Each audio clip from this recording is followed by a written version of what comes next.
সমস্যা আজকে বাম আমলে আমরা জলের কোনো সমস্যা আছিল না। আমার এখানে মাত্র আছিল, ওই জায়গায় মাত্র আছিল। এই মাত্র 10-12 বছর একটা জল পাইছি আমরা এই মাত্রর তরফ থাকিয়া। জলের কোনো সমস্যা আছিল না, কারেন্টেরও কোনো সমস্যা আছিল না বাম আমলে।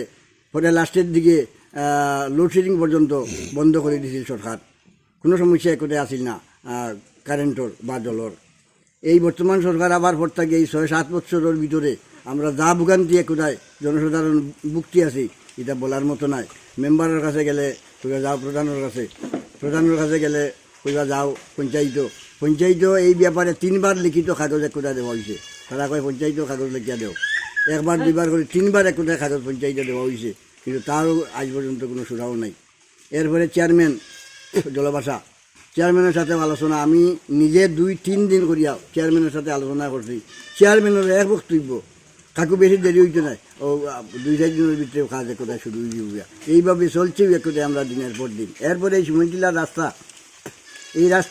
এই যে রাস্তার যে কন্ডিশন বর্তমানে একজন রুগিলিয়া যাবার মতন হয় না। রাস্তা তো হয়ে যাবে কোথায় ডেলিভারি। কিছুদিন আগে আমার বাড়িতে একটা ডেলিভারি হয়েছে, রাস্তার তারা কাজ করাইছে, মাটি রাস্তার উপরে মাটি, ড্রাইভার গাড়ি লইয়া আইছে, গাড়ি এই রাস্তার মাটির উপরে দিয়া গাড়ি আনার সমস্যার কারণে, এই নানান সমস্যা বিভ্রান্তির কারণে বাড়ি দিয়ে একটা ডেলিভারি হয়েছে। এর ফলে আমরা নিজে এই মাটির উপরে দিয়া গাড়ি ঠেলাইয়া রুগীরে বাচ্চারে লইয়া আমরা হাসপাতাল যেতে বাধ্য হয়েছি।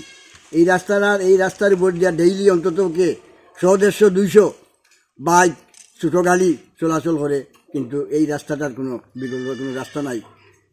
সরকার ডাবল ইঞ্জিনের সরকার আজকে সোলিং রাস্তার উপরে মাটি দিয়া এখন দুলায় এক কোথায় এই যে রাস্তার কিছু এখানো মাটি দেওয়া হয়েছে রাস্তার, সোলিং রাস্তার উপরে মাটি ফেলাইয়া এখন দুলায় বাইক স্কুটি এগুলো লইয়া যাবার মতন একটাই উপায় নাই। মানুষ অ্যাক্সিডেন্ট করিয়া মরবে একটা এই দুলা বালুর মাঝে।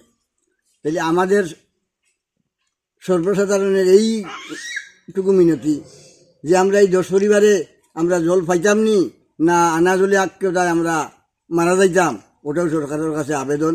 যদি তারা দয়া হয় তাইলে আমরা জলের ব্যবস্থাটা অতি সত্বর, নতুবা আমরা বিকল্প চিন্তাধারাতে যাইতে আমরা